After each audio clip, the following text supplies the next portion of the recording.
know that almost a third of young adults, that's people aged between 16 and 24, struggle to read. I find that an amazing stat. Angela Cooper probably doesn't. She's from the charity Beanstalk and she deals with this all the time. Angela, welcome to the programme. Am I right to be amazed that a third of people in this age struggle to read?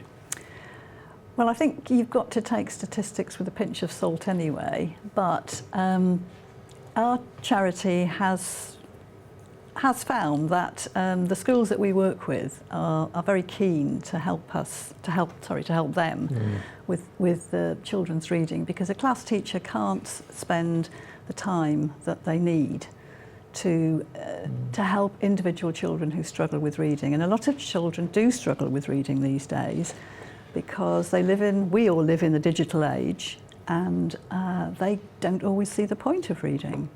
They get a lot of enjoyment from their computer games, and they watch videos and DVDs, and they play with their smartphones and their iPads, and they don't always see the need to be able to read until it's too late. How do we define struggle to read? I mean, it's not the inability to read per se, is it? A lot of children do suffer with dyslexia, and it's not always diagnosed. But a lot of children also, yes, they can read. We find, Beanstalk volunteers, we find that often the children can read quite adequately when you slow them down and you give them a chance, you give them time to read a particular word. They struggle with a particular word, you get them to break it down into syllables, and then they'll get it. But they don't often spend the time. They rush through things. So presumably by the time then, I mean, if they're at school, and we're talking 16 to 24, aren't we? If by the time they got to 16 and they're not reading very well, is it always going to be a problem for them in life? I think it will always be a problem unless they're prepared to admit to needing help. And then there's a fair bit of help available. But obviously, once they get to, I mean, they have to now stay on in school till they're 18. But a lot of children they become disengaged from learning in school. I'm kind of guessing that this really all harks back to when they're very small. We're reaching a point where not enough parents are sitting them on their knee and reading with them and getting them into books. That's right, that's right. I think we find that a lot of parents, either they don't have the time or they don't realise how important it is for young children to become familiar with books, really from the time they're less than a year old. You know, they can enjoy being read to with picture books and learning their ABC and just having fun with books. Is it sometimes difficult? You talked about engaging them, which I can see. Do they sometimes say, yeah, I know what you mean, but I don't need to do this? Yes, they do. They quite often do. And the boys tend to be more disengaged than girls. Is it a question then of finding something that they're interested in? Very much so.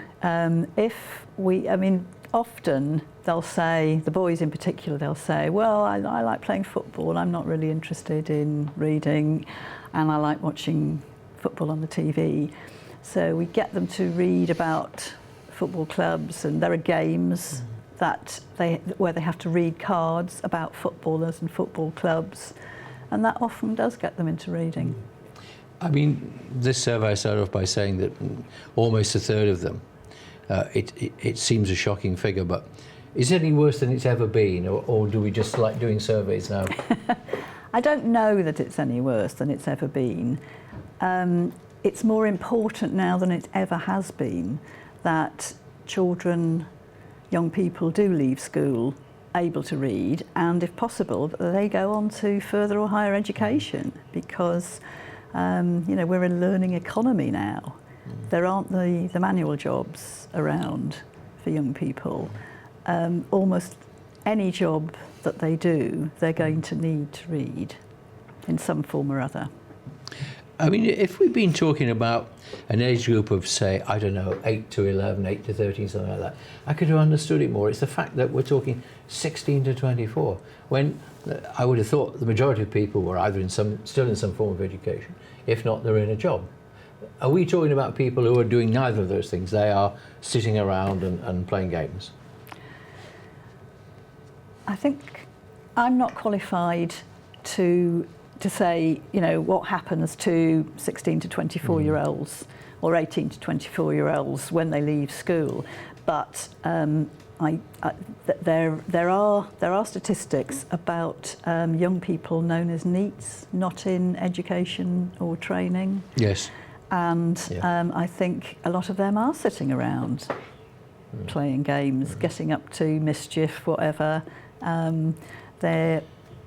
They're not able to read.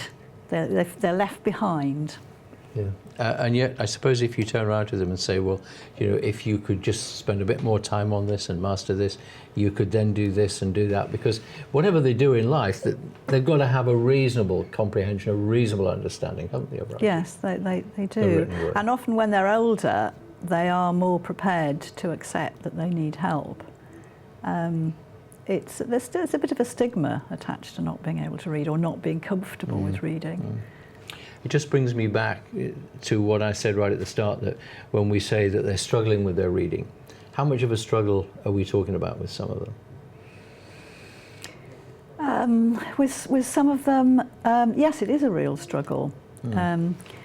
I work with one little girl at the moment who does have dyslexia, and it is a real struggle for her, and she doesn't enjoy it because she has to think. She's very bright. They're often very bright, these children, but reading is a struggle for them. And even the ones who can read, you have to tell them all the time, slow down, just take it one word at a time. And of course, that's not much fun. They don't get the sense of the story. Yeah. So they want the story. They're not prepared to put the effort into. It's a bit like buying a book and turning to the back page and see what happened, isn't it? A bit like that, yes. Okay, let's hope it improves. Angela Cooper from Beanstalk, thank you for being with us. I'll see you again after the break.